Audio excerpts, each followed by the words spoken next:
This is King H, the King of Mining People, the spiritual leader of Ambazonia. Welcome to the Mind of King H. I've thought it over and over, and my final conclusion is that my trip to Buea is still not enough for Southern Cameroon to win its independence. It's a motivator. It can motivate the soldiers on the ground force to fight, but it's still not enough. More needs to be done in order for us to win our independence. More must be done. And this idea that the interim government wants everybody on one boat, on one ship, being led by the interim government, I don't buy that idea.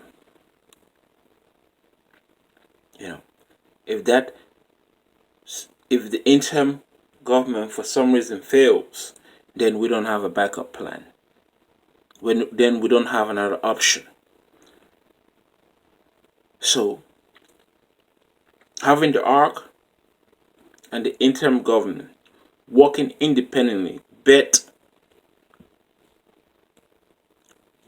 sharing information in order to win this revolution, because that is the ultimate goal, that is the ultimate prize, that is the reason we are fighting, the reason many of our citizens are dying, and the reason many of our citizens are being killed.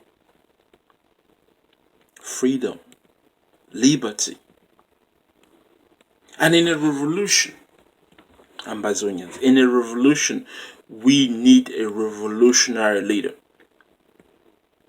This is where I'll go against the thoughts and ideas of the interim government, because I don't see the reason why we need a government system in a revolution. In a revolution, you need revolutionary leader or revolutionary leaders working, to make sure that the revolution must be won by all costs, by any means, by any method. No method should be left out of the table. All methods should be applied. All the best methods to win the revolution should be applied, not just one.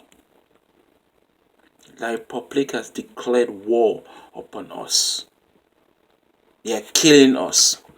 And they have the backing of European countries. Though they want dialogue, yet the European countries would not stop them from slaughtering us. So what should Ambazonians do? What can we do to protect ourselves? What must we do?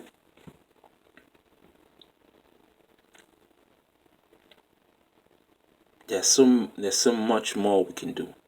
So much more. The enemy, La Republic of Cameroon, the enemy, Francophones, are killing us. They are spying upon us. As a matter of fact, a 3-month baby and 21 other Ambazonian citizens were killed recently. Were killed. Before that, we had a handicap who was shot down by the soldiers of La Republique. A handicap. What can a handicap do to the forces of La Republique? What can a 3-month-old baby do to the forces of La Republique? What can a woman breastfeeding a 3-month-old baby do to the forces of La Republique, that they have to kill the old lady? That they have to kill the lady and the baby with 21 unarmed citizens. Some might say, oh, some Anglophones may say, oh, we are asking for it because we decided to fight for our freedom.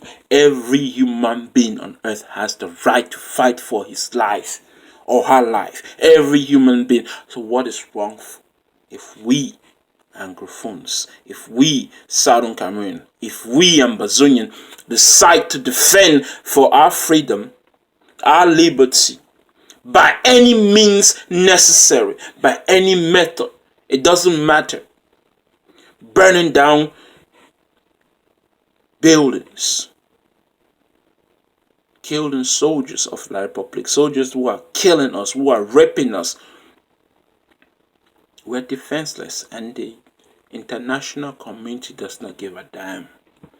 There are those some South Cameroonians who believe so much in the international community, but I, King Hechu, do not believe in them. I do not believe in especially white people who have their interests in Africa, who have divided Africa for their own personal interests.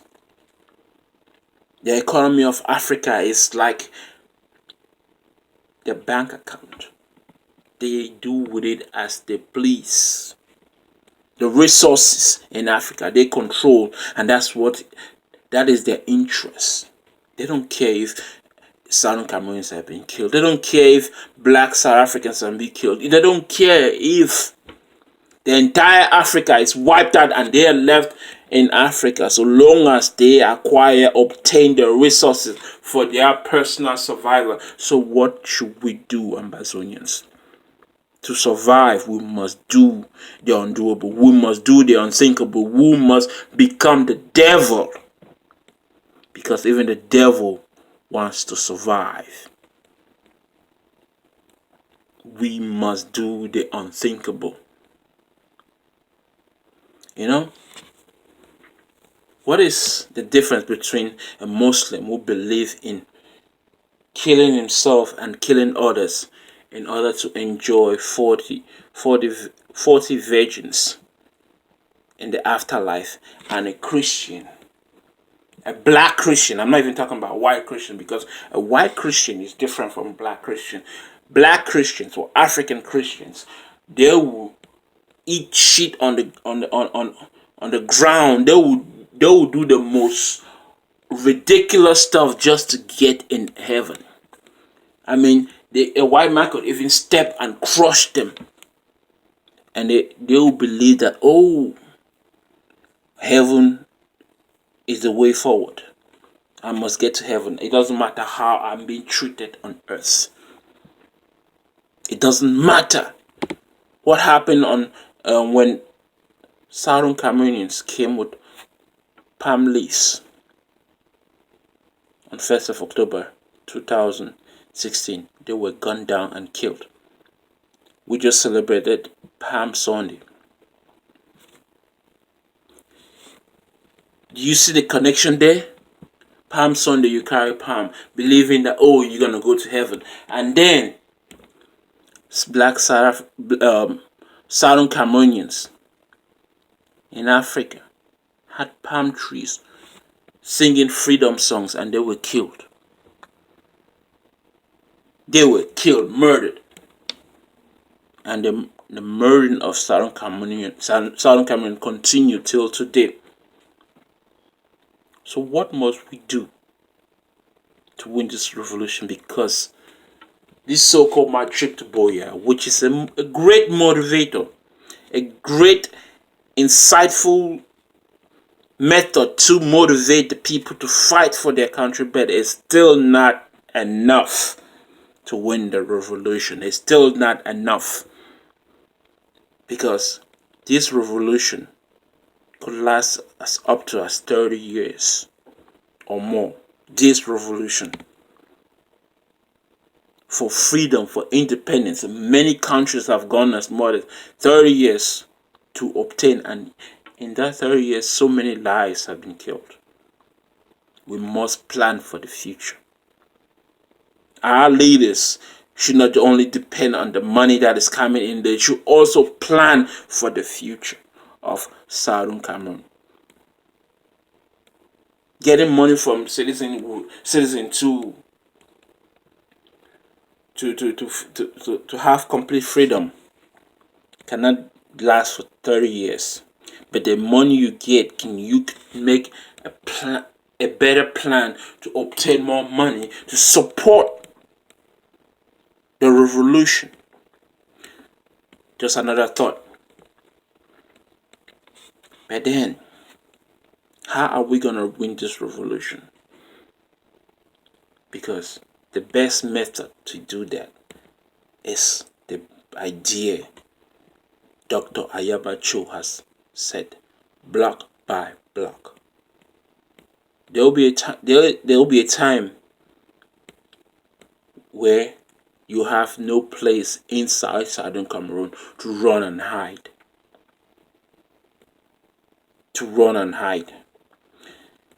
The hit and run is good, but for how long can you use that tactic? For how long? Because it's just a matter of time. Wherever our soldiers are hiding, the soldiers of La Republique will find. And then you won't have a place to hide. Just think about it. So what can we do now to make sure that we change the momentum to our advantage, Southern Cameroonians?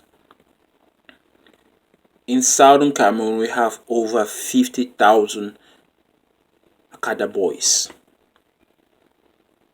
young men.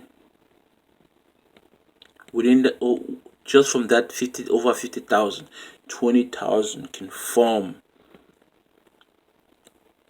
a civilian military group. Because in a revolution, we don't have the military.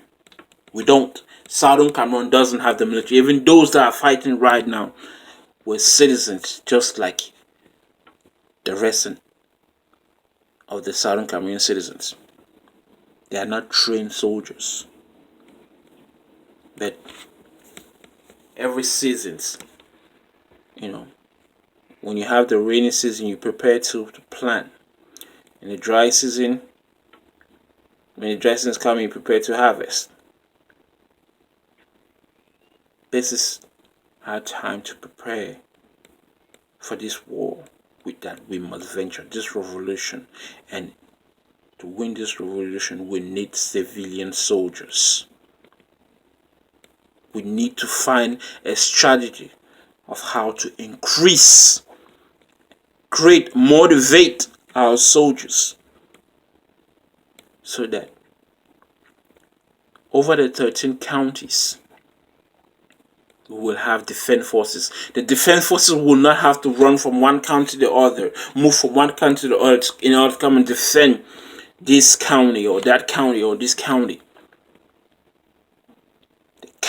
Each county has to produce their own defense force, their own civilian military groups like the Tigers, the ARA, the ADF. They have to produce. 13 counties must make, and we can do this. Because to have a country, we must have a military. But we can't train a military during a revolution. It's difficult, especially in this situation that we are facing. We can't do it. And just having the money that the interim government is obtaining through the people and supporting the few military that we have is not enough to win the revolution. In other words, more citizens will be killed. More citizens, like the 3-month-old baby, will be killed. The public don't care. They don't give a damn if you're a baby or not. They don't give a damn if you're even pregnant or not. They will kill you because they don't see you as a human being. That's just the absolute truth. They don't see Ambazonians as human beings. All they care about is the resources. And if they could uproot you and take the resources, they will do that. But in order for them to obtain what they want, what they need to achieve, they will kill a lot of Southern Cameroonians.